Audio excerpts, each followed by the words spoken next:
ഇരിട്ടിയിൽ കടയിൽ കയറിയ കുരങ്ങൻ സാധനങ്ങൾ വലിച്ചിട്ടു. പഴയ ബസ് സ്റ്റാൻഡിലെ ബാഗ് ബസാർ എന്ന കടയിലാണ് കുരങ്ങൻ കയറിയത്. ഇരിട്ടിയുടെ പരിസര പ്രദേശങ്ങളിൽ കുരങ്ങ് ശല്യം രൂക്ഷമാണ്.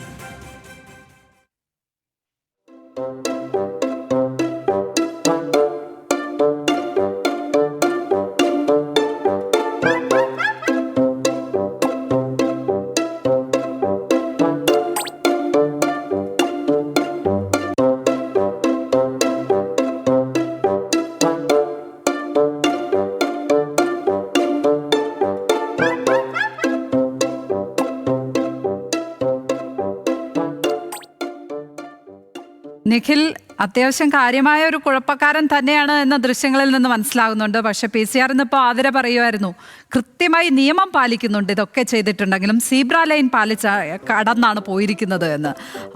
അവിടെയൊക്കെ ഈ രീതിയിൽ ഉള്ള കാഴ്ചകൾ പതിവായിരിക്കുമല്ലേ?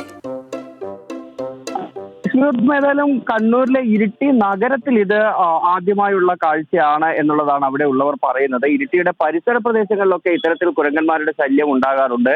ഈ വീടുകളിൽ കയറുക, ഒപ്പം തന്നെ തെങ്ങിന്റെ മുകളിൽ കയറി തേങ്ങ പറിച്ചെടുക്കുക തുടങ്ങി അങ്ങനെയുള്ള കാര്യങ്ങളൊക്കെ ചെയ്യുന്ന കുരങ്ങന്മാരെ കണ്ടിട്ടുണ്ട്. പക്ഷെ ഇതേതായാലും ഒരു ബാഗ് സെന്ററിൽ കയറി എല്ലാ ബാഗുകളും എടുത്ത് താഴേക്കിടുകയൊക്കെ ചെയ്യുന്ന ഒരു കുരങ്ങനെ ഇരിട്ടിക്കാർ ആദ്യമായി കാണുന്നു എന്നാണ് പറയുന്നത്.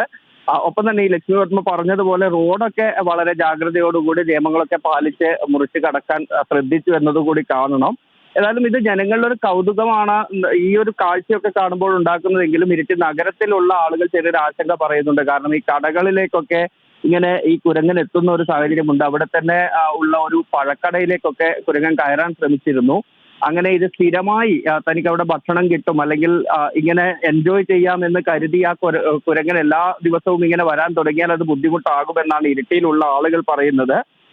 ഈ ഇരിട്ടിയുടെ പരിസര പ്രദേശങ്ങളിൽ നേരത്തെ കുരങ്ങ് ശല്യം രൂക്ഷമാണ്. നേരത്തെ പറഞ്ഞതുപോലെ കാർഷിക വിളകൾ നശിപ്പിക്കുന്നതും ഒപ്പം വീടുകളിൽ എത്തി നാശനഷ്ടങ്ങൾ ഉണ്ടാക്കുന്നതും ഒക്കെ പതിവാണ്. പക്ഷെ നഗരത്തിൽ ഇത് ആദ്യമായാണ് ഇത്തരത്തിൽ കുരങ്ങൻ എത്തുന്നത്. 2 ദിവസങ്ങൾക്ക് മുൻപാണ് ഇരിട്ടി നഗരത്തിൽ ഇത്തരത്തിൽ ആദ്യമായി ഒരു കടയിലേക്ക് തന്നെ കുരങ്ങൻ കയറി വരുന്ന ഒരു സാഹചര്യം ഉണ്ടായത്.